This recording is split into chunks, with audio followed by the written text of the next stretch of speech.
যাওলি যাব নোখোজে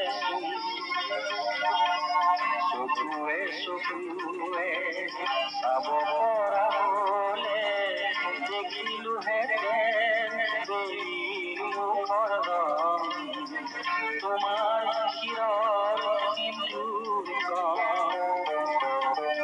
আমল মোৰ শেৱালিৰ গুণ যাওঁ বুলি যাবই নোখোজেচোন।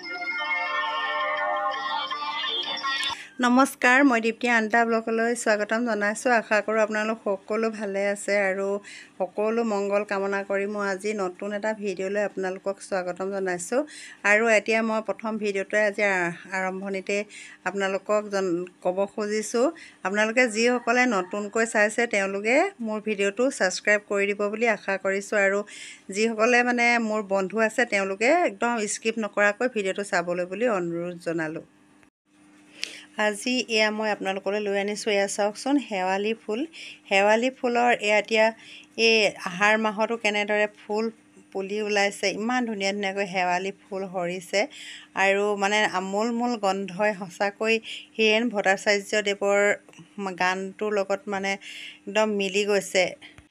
আমোল মোল শেৱালি ফুল যাওঁ বুলি যাবই নোখোজেচোন, যাওঁ বুলি। শৰতৰ শেৱালিয়ে আজিকালি একদম নতুন ৰূপ ল'ব ধৰিছে, কাৰণ শৰতৰ শেৱালিয়েও আজিকালি মানে বতৰৰ পৰিৱৰ্তন, বতৰৰ সাল সলনি এই হেতুকে ইমানেই আজিকালি শৰতৰ শেৱালি গৈ আজিকালি বাৰিষাৰ দিনতো ইমান সুন্দৰকৈ ফুল ফুলি উঠে, চৌপাশে সুবাস বিলায়। আমি বহুত আনন্দিত হৈছোঁ, কাৰণ শেৱালি যেতিয়া অকল এটা ছিজনত ফুলিছিলে তেতিয়া মানে এই কেতিয়া ফুলিব লাগিছিলে, কিন্তু এতিয়া যিহেতু প্ৰতি মাহতেই ফুলে বুলি ক'লেও বেয়া নহয়, বেছি কোৱা নহ'ব। মানে এই ফুলখিনি পাই থাকোঁ, গতিকে আমি এইখিনি মানে ঔষধ হিচাপেও কিমান ব্যৱহাৰ কৰিব পাৰোঁ এইখিনি কথা কৈ আমি কেতিয়াও শেষ কৰিব নোৱাৰোঁ।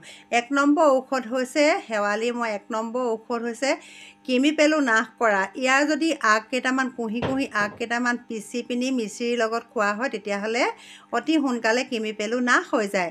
আৰু 2 নম্বৰ হৈছে বসন্ত ৰোগ। বসন্ত ৰোগ নিৰাময়ৰ কাৰণে এই মহৌষধিজোপা অতিকৈ মানে প্ৰয়োজন, লাভ মানে এই বসন্ত ৰোগৰ কাৰণে। আৰু 3 নম্বৰ হৈছে মধুমেহ, যিটো ডায়েবেটিছ বুলি কোৱা হয়, এই ডায়েবেটিছৰ কাৰণেও শেৱালি অতি উত্তম বুলি জনা যায়।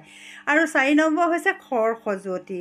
খৰ খজুৱতিৰ কাৰণে এই মহৌষধিজোপা অতিকৈ মানে প্ৰয়োজন। যদি ইয়াক সৎ ব্যৱহাৰ কৰা যায়, ইয়াৰ গুণাগুণ মানে কিন্তু আমি নজনা দুখত আমি শেৱালি হৈ থাকি যায় কিছুমান, কিন্তু আমি যদি এইখিনি মানে সৎ উপায়েৰে সৎভাগে ব্যৱহাৰ কৰোঁ, ফুলখিনি যদি আমি ভাতৰ লগত, ঠাণ্ডা ভাতৰ লগত মাছৰ পেটু ভজা নিচিনাকৈ তেনেকৈ যদি ভাজি খাওঁ, কণীৰ লগত যদি ভাজি খাওঁ, তেতিয়া আমাৰ আৰু তেজ পৰিষ্কাৰ কৰাত ই 1 নম্বৰ উত্তম। এয়া আমি আকৌ জানোচোন আহক, শেৱালিনো কি কাৰণেনো এই সন্ধিয়া সময়তে ফুলে আৰু বেলি ওলোৱা আগে আগে পৰি যায়। ইয়াৰ বিষয়েও মই অলপ কিছু আপোনালোকক জনাব খুজিছোঁ। কাৰণ শেৱালি বোলে ৰবিৰ লগত প্ৰেম হৈছিলে, প্ৰেম হোৱাৰ পাছত কিন্তু বিবাহৰ ৰূপত যেতিয়া সিহঁতৰ মানে ৰবিয়ে যেতিয়া প্ৰেম প্ৰত্যাখ্যান কৰিলে, তেতিয়া শেৱালিয়ে ভাবিলে তোমাৰ মই কেতিয়াও মুখ নাচাওঁ বুলি শপত লৈছিলে। সেই হেতুকে শেৱালিয়ে ৰবিৰ মুখ কেতিয়াও নাচায়। আপোনালোকে প্ৰমাণ কৰি চাবচোন, যেতিয়া মানে সূৰ্য উদয় হোৱাৰ আগে আগে ই মানে গছৰ পৰা সৰি যায়, আৰু সূৰ্য মাৰ যেতিয়া যায় তেতিয়াহে সি ফুলে। এইটো এটা লক্ষণীয় মানে চাবলগীয়া কথা, নহয় জানো?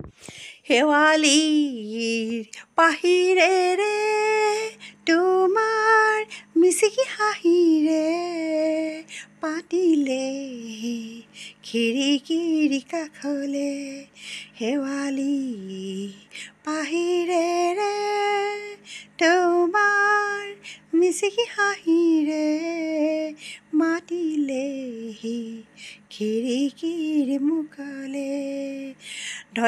মানে ইমানতে মোৰ ভিডিঅ'টো সামৰণি মাৰিলোঁ। গান গাব নাজানো, তথাপিতো মানে গুণগুণালোঁ, আৰু ভুল হ'লে ক্ষমা কৰিব। ইমানতে মোৰ ভিডিঅ' সামৰণি মাৰিলোঁ। Bye bye. ছাবস্ক্ৰাইব কৰিব বুলি আশা কৰি মোৰ ভিডিঅ'টো সামৰণি মাৰিলোঁ। Bye bye.